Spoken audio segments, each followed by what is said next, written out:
మీ car కి best ceramic coating premier care Apexer car detailing studio for contact.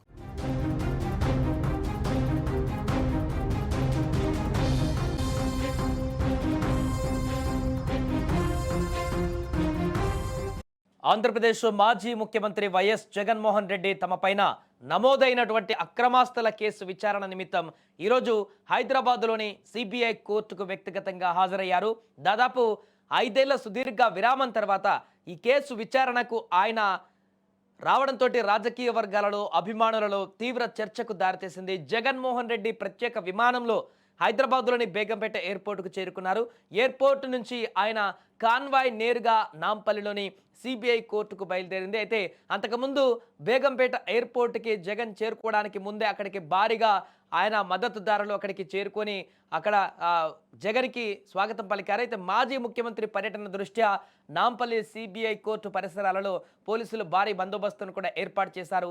ఎలాంటి అవాంఛనీయ ఘటనలు జరగకుండా పటిష్టమైనటువంటి భద్రతా చర్యలు కూడా తీసుకున్నారు.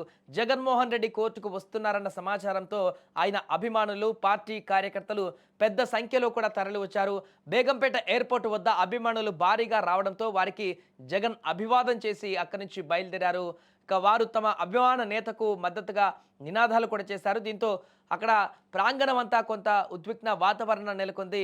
సో జగన్మోహన్ రెడ్డి ముఖ్యమంత్రిగా ఉన్న సమయంలో వ్యక్తిగత హాజరు నుంచి మినహాయింపు కోరుతూ కోర్టును అభ్యర్థించారు. గత 5 సంవత్సరాలలో ఆ మినహాయింపు లభించడంతో కోర్టుకు ఇప్పుడు కూడా హాజరు కాలేదు. అయితే ప్రస్తుతం ఆయన మాజీ ముఖ్యమంత్రిగా ఉన్న నేపథ్యంలో కోర్టు ఆదేశాల మేరకు దాదాపు 5 ఏళ్ల తర్వాత ఈరోజు వ్యక్తిగతంగా విచారణకు హాజరు కావడం గమనార్హం.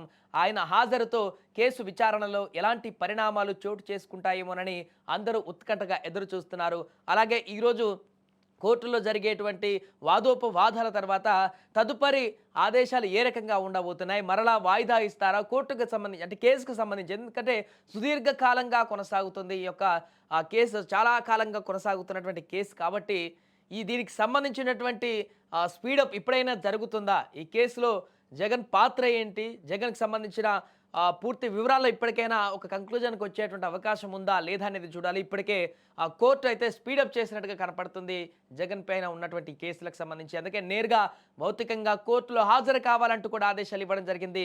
ఇక నెక్స్ట్ విచారణ జరిగినప్పుడు కూడా ఖచ్చితంగా జగన్ కోర్టుకు హాజరయ్యేటువంటి అవకాశం ఉందనేటువంటి వాదన కూడా వినపడుతుంది. ఏదేమైనా కూడా 5 సంవత్సరాల తర్వాత నేరుగా నాంపల్లి కోర్టుకు భౌతికంగా జగన్ హాజరు కావడంతో అయితే 2 రాష్ట్రాలలో కూడా కొంత రాజకీయ హీట్ అయితే నెలకొందని చెప్పొచ్చు. 5 సంవత్సరాల క్రితం కూడా జగన్ ఇలాగే వారానికి ఒకసారి నాంపల్లి కోర్టులో హాజరు కావాల్సిన పరిస్థితి ఏర్పడింది. ఆ తర్వాత ఆంధ్రప్రదేశ్కు ముఖ్యమంత్రిగా ఎన్నుకున్న తర్వాత ప్రజలు బాధ్యతలు చేపట్టిన తర్వాత ముఖ్యమంత్రిగా ఆ తర్వాత కోర్టులో పిటిషన్ వేసి భౌతికంగా హాజరు కావడానికి మినహాయింపు తీసుకున్నారు. అప్పటి నుంచి ఎప్పుడు కూడా ఇంతవరకు కోర్టుకు వెళ్ళి హాజరైనటువంటి దాఖలాలు లేవు. కోర్టుకు సంబంధించిన కేసు విచారణ వచ్చినా కూడా తన తరపు న్యాయవాదులు కానీ వారికి సంబంధించిన వారు వెళ్ళి ఆ యొక్క వాదోపవాదాలు చేసి వచ్చారు. కానీ నేరుగా జగన్ ఇప్పటి వరకు వెళ్ళింది లేదు గత 5 సంవత్సరాల నుంచి. ఇప్పుడు ఆంధ్రప్రదేశ్లో అధికారాన్ని కోల్పోయారు కాబట్టి ప్రస్తుతం ఎమ్మెల్యేగా మాత్రమే ఉన్నారు కాబట్టి జగన్ ఈసారి అలాంటి మినహాయింపును తొలగించింది కోర్టు. ఈ నేపథ్యంలోనే నేరుగా కోర్టుకు హాజరు కావాల్సినటువంటి పరిస్థితి జగన్కి ఏర్పడింది. దీంతో ఈరోజు కోర్టుకి వచ్చారు. విచారణ అయిపోయిన తర్వాత విచారణ ఎలా కొనసాగింది, తదుపరి ఆదేశాలు కానీ కోర్టులో ప్రొసీడింగ్స్ జరిగినటువంటి తర్వాత నెక్స్ట్ ఏం జరగబోతుంది అనేది ఉత్కంఠగా మారింది.